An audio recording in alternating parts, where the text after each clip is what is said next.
ನಮಸ್ಕಾರ ಎಲ್ಲರಿಗೂ. ಮೊದಲನೇದಾಗಿ ನಾವು 9 ಭಕ್ತಿ ಸಮಾಚಾರ ಚಾನಲ್ಗೆ ಸ್ವಾಗತ. ಇವತ್ತಿನ ಸಂಚಿಕೆಯಲ್ಲಿ ಮನಿ ಮಂತ್ರ ವಿಷಯದಲ್ಲಿ ನಿಮ್ಮ ಮುಂದೆ ತುಂಬ ಇಂಪಾರ್ಟೆಂಟ್ ಚರ್ಚೆಯನ್ನು ತಂದಿದ್ದೀನಿ. ಅದು ಏನು ಅಂದರೆ ಹಣ.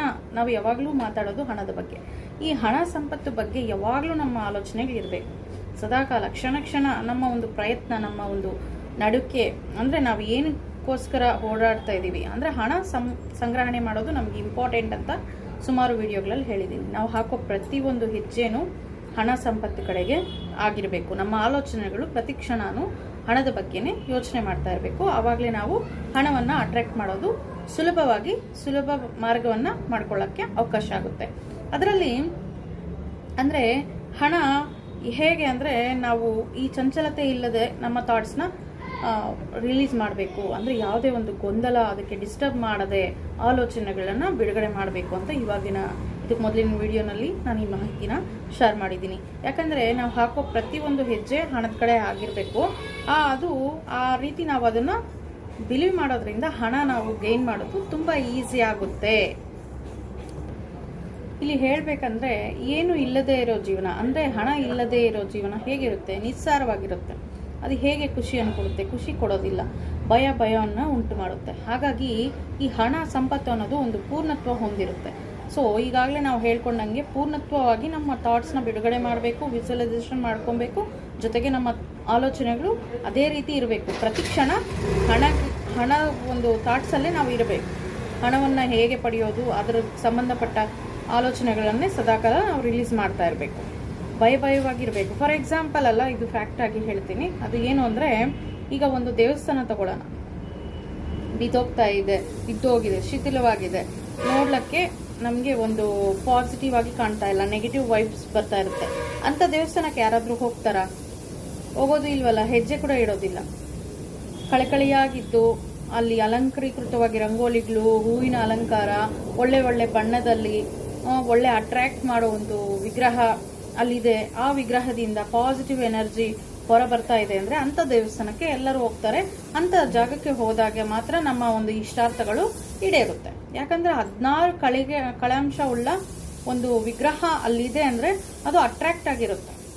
ಸೊ ಅದೇ ರೀತಿನೇ ಈಗ ಏನು ಅಲಂಕಾರ ಇಲ್ಲದೆ ಬಿದ್ದೋಗಿರೋ ಒಂದು ದೇವಸ್ಥಾನಕ್ಕೆ ಯಾರೂ ಹೋಗಲ್ಲ. ಅಂಥ ಕಡೆ ಹೋದ್ರೂ ನಮಗೆ ಪಾಸಿಟಿವ್ ವೈಬ್ಸ್ ಅನ್ನೋದು ಬರೋದಿಲ್ಲ. ವಾತಾವರಣ ಪಾಸಿಟಿವ್ ಆಗಿರಬೇಕು. ದೇವಸ್ಥಾನನೂ ನಮಗೆ ಲಕ್ಷಣವಾಗಿದ್ರೇ ನಾವಲ್ಲಿ ಹೆಜ್ಜೆ ಇಡ್ತೀವಿ. ಅದೇ ರೀತಿನೇ ನಮ್ಮ ಬಳಿ ಹಣ ಇದ್ರೇನೆ ನಾವು ಜನಗಳ ಒಂದು ಕಣ್ಣಿಗೆ ಅಟ್ರಾಕ್ಷನ್ ಆಗ್ತೀವಿ. ಅಂದರೆ ಜನಗಳಿಗೆ ಅಂದರೆ ಇಲ್ಲಿ ಪ್ರಕೃತಿಗೆ ನಾವು ಕೂಡ ಒಂದು ಅಟ್ರಾಕ್ಟ್ ಆಗ್ತೀವಿ. ಸೊ ಹಣ ನಮ್ಮ ಬಳಿ ಇದೆ, ನಮ್ಮ ಹತ್ರ ಇದೆ ಅಂತ ಪಾಸಿಟಿವ್ ಥಾಟ್ಸಲ್ಲಿ ಇರಬೇಕು. ಯಾವಾಗಲೂ ಸಂಪೂರ್ಣತ್ವವಾಗಿದ್ದೀವಿ ಅಂತ ಪ್ರೂವ್ ಮಾಡ್ಕೊಬೇಕು. ನೆಗೆಟಿವ್ ಥಾಟ್ಸ್ಗೆ ಆದಷ್ಟು ಅವಾಯ್ಡ್ ಆಗಿರಬೇಕು. ಇಲ್ಲ, ಬರಲಿಲ್ಲ, ಆಗಲ್ಲ, ಆಗೋದಿಲ್ಲ, ಬರೋದಿಲ್ಲ, ಇವಕ್ಕೆ ಫುಲ್ ಸ್ಟಾಪ್ ಇಡಬೇಕು. ನಮ್ಮ ಹತ್ರ ಇದೆ, ನಾನು ಹಣ ಸಂಪಾದನೆ ಮಾಡಬಲ್ಲೆ, ಅನೇಕ ಮಾರ್ಗಗಳಲ್ಲಿ ನನಗೆ ಹಣ ಬರ್ತಿದೆ, ಪ್ರತಿನಿತ್ಯ ನನಗೆ ಬೇಕಾಗಿರೋದಕ್ಕೆ ಹಣ ಹೆಚ್ಚೆಚ್ಚು ನಾನು ನೋಡ್ತಾ ಇದ್ದೀನಿ, ಪ್ರತಿನಿತ್ಯ ನಾನು ಸಂಪೂರ್ಣತ್ವ ಹೊಂದಿರೋ ಜೀವನವನ್ನು ಅನುಭವಿಸ್ತಿದ್ದೀನಿ, ಅದಕ್ಕೆ ನನಗೆ ಯೂನಿವರ್ಸ್ ಪ್ರತಿನಿತ್ಯ ನನಗೆ ಸಹಕರಿಸ್ತಾ ಇದೆ, ಅದಕ್ಕೆ ಧನ್ಯವಾದ ಯೂನಿವರ್ಸ್. ಈ ರೀತಿ ಪಾಸಿಟಿವ್ ಆಗಿ ಆ ಸೆಂಟೆನ್ಸ್ನ ಜೋಡಿಸ್ಕೊಳ್ಳುವಾಗ ನಾವು ತುಂಬ ಚೆನ್ನಾಗಿ ಯೋಚನೆ ಮಾಡಿ ಜೋಡಿಸ್ಕೊಬೇಕು. ಯಾವುದೇ ಒಂದು ನೆಗೆಟಿವ್ ಥಾಟ್ಸ್ ಇಲ್ಲದೆ, ನೆಗೆಟಿವ್ ಸೆಂಟೆನ್ಸ್ ಇಲ್ಲದೆ ಅದರಲ್ಲಿ ನೋಡ್ಕೊಬೇಕು. ಪಾಸಿಟಿವ್ ಸೆಂಟೆನ್ಸ್ನ ಆ್ಯಡ್ ಮಾಡ್ತಾ ಪ್ರತಿನಿತ್ಯ ಹೇಳ್ಕೊಳ್ಳಿ. ಇದ್ರ ಸಲುವಾಗಿ ನಾನು ಇಲ್ಲಿ ಒಂದು ಮಾತು ಹೇಳ್ತೀನಿ. ಅದು ಏನು ಅಂದರೆ, ನಿಮಗೆ ಈ ಥಾಟ್ಸ್ ಬರಬೇಕು, ಪಾಸಿಟಿವ್ ಎನರ್ಜಿ ಇನ್ನೂ ಜಾಸ್ತಿ ಆಗಬೇಕು, ಹಣ ಸಂಪತ್ತು ಕಡೆ ನಮ್ಮ ಹೆಜ್ಜೆಗಳು ಮುಂದುವರಿಬೇಕು ಅಂತ ಮಾಡಬೇಕು ಅಂದರೆ ಏನು ಮಾಡಬೇಕು ಅಂದರೆ, ಪ್ರತಿನಿತ್ಯ ನೀವು ಮಲಗೋಕ್ಕೆ ಮೊದಲು ಹಣ ಸಂಪತ್ತು ಅಂತ ಇದಕ್ಕೆ ಮೊದಲಿನ ವಿಡಿಯೋಗಳಲ್ಲಿ ಹೇಳಿದ್ದೀನಿ. ಅಂದರೆ ಪ್ರತಿನಿತ್ಯ ನಡೆಯೋ ಒಂದು ಡೇ ಟೈಮಲ್ಲಿ ನೀವು ಏನೇ ಕೆಲಸ ಮಾಡ್ತಾ ಇದ್ರೆ ಹಣ ಸಂಪತ್ತು ಅಂತ ಹೇಳ್ಕೊತಾ ಇರಿ ಅಂತ. ಅದು ಪಾಸಿಟಿವ್ ಥಾಟ್ಸ್ನ ಬಿಡುಗಡೆ ಮಾಡೋಕ್ಕೆ. ಜೊತೆಗೆ ಮಲಗೋ ಟೈಮಲ್ಲಿ ಸಂಪತ್ತು ವಿಜಯ ಅಂತ ಹೇಳ್ಕೊಳ್ಳಿ. ಯಾಕಂದರೆ ಸಂಪತ್ತು ಎಲ್ಲಿರುತ್ತೋ ಅಲ್ಲಿ ಆಟೋಮೆಟಿಕ್ ನಮಗೆ ಸಕ್ಸಸ್ ಅನ್ನೋದು ಸಿಗುತ್ತೆ. ಸೊ ಸಂಪತ್ತು ವಿಜಯ ಅನ್ನೋ ಈ 2 ಸೆಂಟೆನ್ಸ್ನ ಪ್ರತಿದಿನ ಮಲಗುವಾಗ ಹೇಳ್ಕೊಳ್ಳಿ. ಈ 2 ಮಾತು ಹೇಳ್ಕೊಳ್ಳೋದ್ರಿಂದ ಏನಾಗುತ್ತೆ ಅಂದರೆ, ನಿಮ್ಮ ಥಾಟ್ಸ್ ಅನ್ನೋದು ಪಾಸಿಟಿವ್ ಆಗಿ ರಿಲೀಸ್ ಆಗುತ್ತೆ. ಮಲಗೋ ಟೈಮಲ್ಲಿ ನೀವು ಏನು ಸಂದೇಶ ಕೊಡ್ತೀರೋ ಇನ್ನರ್ ಮೈಂಡ್ಗೆ, ಅದು ಮಾರನೇ ದಿನ ಆ್ಯಕ್ಟಿವ್ ಆಗಿ ನಿಮಗೆ ಏನು ಬೇಕೋ ಅದು ತಂದುಕೊಡ್ಲಿಕ್ಕೆ ಅದು ರೆಡಿಯಾಗಿರುತ್ತೆ. ಅದೇ ರೀತಿ ಬಿಡುಗಡೆ ಮಾಡುತ್ತೆ ಥಾಟ್ಸ್ನ, ಅದನ್ನೇ ನಿಮಗೆ ಪ್ರೂವ್ ಮಾಡಿ ಕೊಡುತ್ತೆ. ಸೊ ಹಣ ಬರುತ್ತೆ, ಆದರೆ ವಿಜಯವನ್ನು ತಂದುಕೊಡ್ಬೇಕಲ್ವ, ಅದು ವಿಜಯಪೂರ್ವಕವಾಗಿರ್ಬೇಕಲ್ವ. ನಮ್ಮ ಟೈಮ್ ಮೀರಿದ ಮೇಲೆ ನಮ್ಮ ಕೈಗೆ ಬಂದರೆ ಅದು ಪ್ರಯೋಜನ ಇರೋದಿಲ್ಲ. ಸೊ ಹಾಗಾಗಿ ಸಂಪತ್ತು ಇರಬೇಕು. ಯಾವಾಗ ಅಚೀವ್ಮೆಂಟು ನಾವು ಮಾಡ್ತೀವಿ, ಸಂಪತ್ತು ಬರುತ್ತೆ, ಆದರೆ ನಮಗೆ ಸಕ್ಸಸ್ಸು ತಂದುಕೊಡೋ ಒಂದು ಸಂಪತ್ತು ಬೇಕು ಅಂತ. ಸಂಪತ್ತು, ವಿಜಯ, ಈ 2 ಪದಗಳನ್ನು ಹೇಳ್ಕೊಳ್ಳಿ ಮಲಗೋ ಮೊದಲು. ಸೊ ಈ ರೀತಿ ಹೇಳ್ಕೊಳ್ಳೋದ್ರಿಂದ ಏನಾಗುತ್ತೆ ಅಂದರೆ ನಿಮ್ಮ ಪಾಸಿಟಿವ್ ಥಾಟ್ಸ್ ಎಲ್ಲ ನಿಜ ಆಗಿಬಿಟ್ಟು ನಿಮಗೆ ಹಣ ಸಂಪತ್ತು ಅನ್ನೋದು ಅನೇಕ ಮಾರ್ಗಗಳಲ್ಲಿ ಯೂನಿವರ್ಸ್ ಅನ್ನೋದು ನಿಮಗೆ ತಂದುಕೊಡುತ್ತೆ. ಈಗ ಹೇಳಿ, ಹಣ ಮಾಡೋದು ಎಷ್ಟು ಈಸಿ ಅಂದರೆ ತುಂಬ ಸಿಂಪಲ್ ಅಂತಲೇ ಹೇಳ್ಕೊಬೇಕು. ಈ 2 ಸೆಂಟೆನ್ಸ್ನ ಹೇಳ್ಕೊಳ್ಳಿ. ಹಣವನ್ನು ನಾವು ಸೃಷ್ಟಿ ಮಾಡೋದು ತುಂಬ ಈಸಿಯಾಗಿರುತ್ತೆ. ಈ ಇನ್ನರ್ ಮೈಂಡ್ ಏನು ಮಾಡುತ್ತೆ ಅಂದರೆ, ನೀವು ಹೇಳಿರೋ ಈ ವಾಕ್ಯಗಳನ್ನು ಅದನ್ನು ತಲೆನಲ್ಲಿ ಇಟ್ಕೊಂಡು ಏನು ಹೇಳಿದ್ವಿ ನಾವು, ಅದಕ್ಕೇನು ಗೊತ್ತಾಗಲ್ಲ. ನಾವು ಒಳ್ಳೇದು ಹೇಳಿದ್ರೆ ಒಳ್ಳೇದು ಮಾಡುತ್ತೆ, ಕೆಟ್ಟದ್ದು ಹೇಳಿದ್ರೆ ಕೆಟ್ಟದ್ದು ಮಾಡುತ್ತೆ. ಅದ್ರ ಕೆಲಸ ಎಲ್ಲ ಎಷ್ಟು ಏನು ನಾವು ಹೇಳ್ದಂಗೆ ಅದು ಮಾಡೋದು. ಸೊ ಹಾಗಾಗಿ ನೀವು ಈ ರೀತಿ ಹೇಳಿ, ಸಂಪತ್ತು ವಿಜಯ, ಸಂಪತ್ತು ವಿಜಯ. ನಮ್ಮ ಹತ್ರ ಹಣ ಇದೆ, ಹಣ ಬರುತ್ತೆ, ಸಂಪತ್ತು ಇದೆ ನಮ್ಮ ಬಳಿ ಅಂತ ನಾವು ನಿಜವಾಗಿ ಅದನ್ನು ನಂಬಿದ್ರೇ ಜನಗಳ ಹತ್ರ ನಾವು ಅಟ್ರಾಕ್ಟ್ ಆಗ್ತೀವಿ ಅಲ್ವಾ. ಈಗ ಯಾರಾದರೂ ನೋಡಿ, ಜನ ದುಡ್ಡು ಇರೋರ ಹತ್ರ ಬಳಗನೂ ಜಾಸ್ತಿ ಇರುತ್ತೆ, ಏನೂ ಇಲ್ಲದೆ ಇರೋನ ಹತ್ರ ಏನಿರುತ್ತೆ, ಯಾರೂ ಇರಲ್ಲ, ಕ್ಲೋಸ್ ಫ್ರೆಂಡ್ ಕೂಡ ಇರೋದಿಲ್ಲ.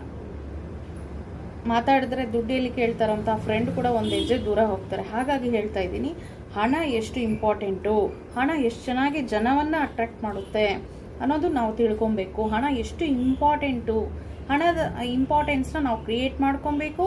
ನಮ್ಮ ಸುತ್ತಲೂ ಇರೋ ಒಂದು ಹಣವನ್ನು ನಾವು ಅಟ್ರಾಕ್ಟ್ ಮಾಡೋಕ್ಕೆ ಕ್ಯಾಪಬಲ್ ಆಗಿರಬೇಕು. ಸೊ ನಾವು ಹಣವನ್ನು ಅಟ್ರಾಕ್ಷನಲ್ಲಿ ಕ್ಯಾಪಬಲ್ ನಾವು ತರಿಸ್ಕೊಂಡ್ರೆ ಜನನೂ ನಮ್ಮನ್ನ ಅಟ್ರಾಕ್ಟ್ ಮಾಡ್ತಾರೆ. ಅಂದರೆ ಅದು ಸಂಪತ್ತು ರೂಪದಲ್ಲಾಗಿರ್ಬೋದು, ವಿಜಯ ರೂಪದಲ್ಲಾಗಿರ್ಬೋದು, ಹಣದ ರೂಪದಲ್ಲಾಗಿರ್ಬೋದು, ಕೆಲಸದ ರೂಪದಲ್ಲಾಗಿರ್ಬೋದು, ಕಸ್ಟಮರ್ ರೂಪದಲ್ಲಿ ಬೇಕಿದ್ರೂ ಆಗಬಹುದು.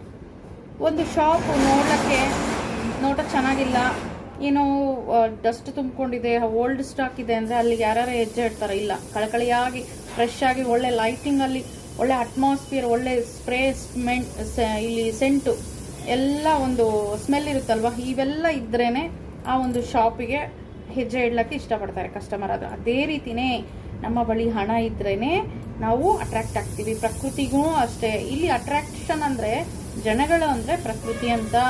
ಸೊ ಪ್ರಕೃತಿಗೆ ನಾವು ಹತ್ತಿರವಾಗ್ತೀವಿ. ಇಲ್ಲಿ ಪ್ರಕೃತಿ ಬೇರೆ, ನಾವು ಬೇರೆ ಅಂತಲ್ಲ. ಪ್ರಕೃತಿನಲ್ಲಿ ನಾವು ಒಂದು ಭಾಗ ಆಗೋಗಿರ್ತೀವಿ. ಸೊ ಪ್ರಕೃತಿನಲ್ಲಿ ನಾವು ಒಂದು ಭಾಗ ಆಗೋಗಿರುವಾಗ ಹಣ ಮಾಡೋದು ಕೂಡ ನಮಗೆ ಈಸಿ. ಇದನ್ನು ನಾವು ಗ್ರಹಿಸಬೇಕು. ಹಾಗಾಗಿ ಏನು ಮಾಡಬೇಕು, ಪ್ರತಿನಿತ್ಯ ಮಲಗೋಕೆ ಮೊದಲು ಸಂಪತ್ತು ವಿಜಯ ಈ 2 ಸೆಂಟೆನ್ಸ್ನ ಹೇಳ್ಕೊಳ್ಳೋದ್ರಿಂದ ನಾವು ಪ್ರಕೃತಿನಲ್ಲಿ ಮಮೇಕ ಆಗೋಗ್ತೀವಿ, ಉನ್ನತವಾಗಿ ಯೋಚನೆ ಮಾಡ್ತೀವಿ. ನಾವು ಸಂಪೂರ್ಣತ್ವ ಹೊಂದಿರೋರ ಥರ ವಿಜುವಲೈಸೇಷನ್ ಮಾಡಿಕೊಂಡು ಈ ರೀತಿ ಒಂದು ಪಾಸಿಟಿವ್ ಸೆಂಟೆನ್ಸ್ನ ನಾವು ಬರ್ಕೊಂಡು ವಿಜುವಲೈಸೇಷನ್ ಮಾಡ್ಕೊತ ನಮ್ಮ ಇನ್ನರ್ ಮೈಂಡ್ಗೆ ಸಂದೇಶ ಬಿಡುಗಡೆ ಮಾಡೋದ್ರಿಂದ ನಮ್ಮ ಜೀವನದಲ್ಲಿ ಒಳ್ಳೆ ಆಕರ್ಷಿತವಾದ ಸಂಪತ್ತನ್ನು, ವಿಜಯವನ್ನು, ಸಂಪತ್ತನ್ನು, ಹಣವನ್ನು ನಾವು ನೋಡ್ಲಿಕ್ಕೆ ಆಗುತ್ತೆ. ಪ್ರಕೃತಿಯಲ್ಲಿ ಒಬ್ಬರಾಗೋಗ್ಬೇಕು. ಪ್ರಕೃತಿ ಬೇರೆ, ನಾವು ಬೇರೆ ಅಲ್ಲ. ಆದಷ್ಟು ಸಿಂಪಲ್ ಆಗಿರೋಕ್ಕೆ, ಅಂದರೆ ನಮ್ಮ ಜೀವನ ಶೈಲಿ ಸಿಂಪಲ್ ಆಗಿರಬೇಕು. ಆದರೆ ಹಣ ಇರೋದು ನಾವು ಅಟ್ರಾಕ್ಟ್ ಮಾಡೋದಕ್ಕೆ ನಾವು ಪ್ರಯತ್ನ ಮಾಡಬೇಕು. ಅದು ಯಾವ ರೀತಿ? ಇಲ್ಲ ಇಲ್ಲ ಅನ್ನೋ ಸೆಂಟೆನ್ಸ್ನ ಅವಾಯ್ಡ್ ಮಾಡಬೇಕು. ಇದೆ ಅಂತ ಫುಲ್ಲು ಡಿಸ್ಪ್ಲೇ ಮಾಡಿಬಿಡಿ. ಇಲ್ಲಿ ಪಾಸಿಟಿವ್ನೆಸ್ನ ವೆಲ್ಕಮ್ ಮಾಡ್ಕೊತ ನೆಗೆಟಿವ್ನ ನಮ್ಮ ಬಳಿ ಇಲ್ಲ ಇಲ್ಲ ಅನ್ನೋದು ಅವಾಯ್ಡ್ ಮಾಡಬೇಕು. ಜೊತೆಗೆ ಇಲ್ಲಿ ಒಂದು ಟಿಪ್ ಶೇರ್ ಮಾಡ್ಲಿಕ್ಕೆ ಇಷ್ಟಪಡ್ತೀನಿ. ಸಾಲ ಇರೋದ್ರಿಂದ ನಾವು ಹಣವನ್ನು ಅಟ್ರಾಕ್ಟ್ ಮಾಡೋದು ನಮಗೆ ಈಸಿ ಅನ್ನಿಸ್ತಿಲ್ಲ ಅಂತ ಬಾಧೆ ಪಡ್ತಾ ಇರ್ತಾರಲ್ಲ, ಅಂಥವ್ರಿಗೆ ಇಲ್ಲಿ ಸಾಲ ಮುಕ್ತಾಯಗೋಸ್ಕರ ಒಂದು ಟಿಪ್ಪನ್ನು ತಂದಿದ್ದೀನಿ. ಅದು ಏನು ಅಂದರೆ, ಪ್ರತಿನಿತ್ಯ ನೀವು ಸ್ನಾನ ಮಾಡೋ ನೀರಿಗೆ ಯಾಲಕ್ಕಿ 1-2 ಮೊದಲಿಗೆ ನೆನೆಸಿಟ್ಬಿಡಿ. ಆ ನೀರನ್ನು ಆ್ಯಡ್ ಮಾಡ್ಕೊಳ್ಳಿ. ಆ್ಯಡ್ ಮಾಡಿಕೊಂಡು ಆ ನೀರಿಂದ ಸ್ನಾನ ಮಾಡಿ. ಆವಾಗ ನಿಮಗೆ ಆದಷ್ಟು ಸಾಲಗಳನ್ನೋದು ಅವಾಯ್ಡ್ ಆಗಿ ಮನಿನ ಅಟ್ರಾಕ್ಟ್ ಮಾಡೋಕ್ಕೆ ಅವಕಾಶ ಆಗುತ್ತೆ. ಬೇಕಾದ್ರೆ ಕುದಿಸ್ಬಿಟ್ಟು ಹಾಕ್ಕೋಬೋದು ಆ ಏಲಕ್ಕಿ ನೀರನ್ನು. ಇಲ್ಲಾಂದರೆ ನೀವು ಸ್ನಾನ ಮಾಡೋ ನೀರಿಗೆ 1 ಏಲಕ್ಕಿನ ಹಾಕ್ಬೋದು. ಬಿಫೋರಾಗಿ ಹಾಕಬೇಕು, ಯಾಕಂದರೆ ಅದು ಪರಿಮಳ ಎಲ್ಲ ಬಿಡುಗಡೆ ಆಗಬೇಕು, ಆ ಒಂದು ಸ್ಮೆಲ್ ರಿಲೀಸ್ ಆಗಬೇಕು. ಅದಕ್ಕೆ ಕುದಿಸ್ಬಿಟ್ಟು ಒಂದು ಸ್ವಲ್ಪ ಮಟ್ಟಿಗೆ ಆ ನೀರನ್ನು ಆ್ಯಡ್ ಮಾಡ್ಕೊಳ್ಳಿ. ಈ ರೀತಿ ಮಾಡೋದ್ರಿಂದನೂ ನಿಮಗೆ ಸಾಲ ಮುಕ್ತಾಯ ಆಗುತ್ತೆ. ಜೊತೆಗೆ ಇಲ್ಲಿ ಮಂಗಳವಾರ ಮಾಡಬೇಕಾಗಿರೋ ಇನ್ನೊಂದು ಟಿಪ್ ಹೇಳ್ತೀನಿ ನಾನು. ಅದು ಏನು ಅಂದರೆ, ಒಂದು ಪಿಂಕ್ ಕಲರ್ ವಸ್ತ್ರದಲ್ಲಿ, ಅಂದರೆ ಗುಲಾಬಿ ಕಲರ್ ಅಂತೀವಲ್ಲ, ಆ ಕಲರ್ ವಸ್ತ್ರದಲ್ಲಿ, ಕಾಟನ್ ಆಗಿರ್ಬೋದು, ನೀವು ಸ್ಯಾಟಿನ್, ರೇಷ್ಮೆ ಯಾವ್ದು ಬೇಕಿದ್ರೂ ತಗೊಳ್ಳಿ. ಆದರೆ ಪಿಂಕ್ ಕಲರ್ ಆಗಿರಬೇಕು, ಗುಲಾಬಿ ಕಲರ್ ಆಗಿರಬೇಕು, ರೋಸ್ ಕಲರು.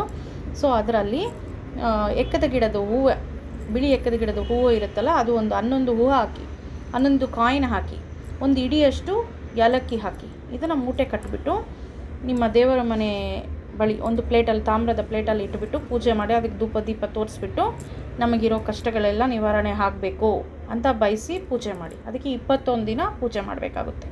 21 ದಿನ ಪೂಜೆ ಮಾಡಿದ್ಮೇಲೆ ಲಕ್ಷ್ಮೀ ದೇವಿ ಮುಂದ್ಗಡೆ ಇಟ್ಬಿಟ್ಟು ಬೇಕಾದರೂ ಪೂಜೆ ಮಾಡ್ಬೋದು. ನಾವು ಇದು ಮಂಗಳವಾರ ಮಾಡಬೇಕು. ಯಾಕಂದರೆ ಮಂಗಳವಾರ ಮಾಡೋದ್ರಿಂದ ನಮಗೆ ಎಲ್ಲ ಮಂಗಳಕರವಾದ ವಿಷಯಗಳು ನಮ್ಮ ಬಳಿ ತಲುಪ್ತವೆ. ಹಾಗಾಗಿ ಇದು ಮಾಡಿದ ನಂತರ ಏನು ಮಾಡ್ತೀರಾ, 21 ದಿನ ಆದಮೇಲೆ ಆ ಹೂವು ಎತ್ಕೊಂಡೋಗಿ ಒಂದು ಗಿಡದ ಬಳಿ ಹಾಕ್ಬಿಡಿ. ಯಾರು ತುಳಿಯದೇ ಅಂಥ ಜಾಗದಲ್ಲಿ ಹಾಕ್ಬಿಡಿ. ಮತ್ತು ಆ ಏಲಕ್ಕಿನೂ ಅಷ್ಟೇ ಎಲ್ಲರೇ ಹೂತು ಬಿಡಿ, ಮಣ್ಣು ತೆಗೆದು ಹೂತು ಬಿಡಿ, ಇಲ್ಲ ನೀರು ಹರಿಯೋ ಜಾಗದಲ್ಲಿ ಹಾಕ್ಬಿಡಿ. ಆ ಕಾಯಿನ್ಸ್ನ ಏನು ಮಾಡ್ತೀರಾ ಅಂದರೆ ನೀವು ಹಣ ಇಡೋ ಜಾಗದಲ್ಲಿ ಇಟ್ಬಿಟ್ಟು ಗ್ಯಾದರ್ ಮಾಡಿ, ಅದನ್ನು ಬಳಸಬೇಡಿ. 1 ವರ್ಷವರೆಗೂ ಬಳಸಂಗಿಲ್ಲ. ಆಮೇಲೆ ಬೇಕಿದ್ದರೂ ಅದು ದೇವಸ್ಥಾನಕ್ಕೆ ಏನಾರೇ ದಾನ ಧರ್ಮಗಳಿಗೆ ಬಳಸ್ಬೋದು. ಅಥವಾ ಎವ್ರಿ 21 ಡೇಸ್ ಆದಮೇಲೆ ಈ ಪ್ರಾಸೆಸ್ನ ರೀಪ್ರಾಸೆಸ್ ಮಾಡ್ಬೋದು. ನಿಮಗೆ ಇನ್ನೂ ಸಾಲಗಳಿದೆ, ಸಾಲ ಮುಕ್ತಾಯ ಆಗ್ತಿಲ್ಲ ಅಂದರೆ ಮತ್ತೆ 21 ದಿನಕ್ಕೆಲ್ಲ ಮತ್ತೆ ಈ ಪ್ರಕ್ರಿಯೆಯನ್ನು ಮಾಡ್ತಾ ಇರ್ಬೋದು. ಅವಾಗ ಗ್ಯಾದರ್ ಮಾಡ್ತಾ ಇರೋ ಹಣ ಎಲ್ಲ ಒಂದು ಕಡೆ ಹಾಕಿಡಬೇಕು. 11 ರೂಪಾಯಿ ಏನು ಮಾಡಬೇಕು, ನೀವು ದುಡ್ಡಿಡೋ ಒಂದು ಕಜೋರಿನಲ್ಲಿ ಇಡಬೇಕಾಗುತ್ತೆ. ಅದು ಕಾಯಿನ್ ಆಗಿರ್ಬೋದು, ನೋಟ್ ಆಗಿರ್ಬೋದು, 11 ರೂಪಾಯಿ ತಗೋಬೇಕು. ಇಂಥದ್ದನ್ನು ಸೇಕರಣೆ ಮಾಡ್ತಾಯಿರಿ. ಈ ರೀತಿ ಮಾಡ್ತಾ ಇರೋದ್ರಿಂದ ನಿಮಗೆ ಸಾಲಗಳು ಅನ್ನೋದೇ ಇರೋದಿಲ್ಲ. ಸಾಲ ಬಾಧೆ ಅನ್ನೋದು ಶಾಶ್ವತವಾಗಿ ಅವಾಯ್ಡ್ ಆಗುತ್ತೆ. ಸೊ ಇದೇ ಇವತ್ತಿನ ಕಾನ್ಸೆಪ್ಟ್. 4 ಜನಕ್ಕೆ ಈ ವಿಡಿಯೋನ ಶೇರ್ ಮಾಡೋದಂತೂ ಮರೆಯೋಕ್ಕೆ ಹೋಗಬೇಡಿ. Thank you for watching.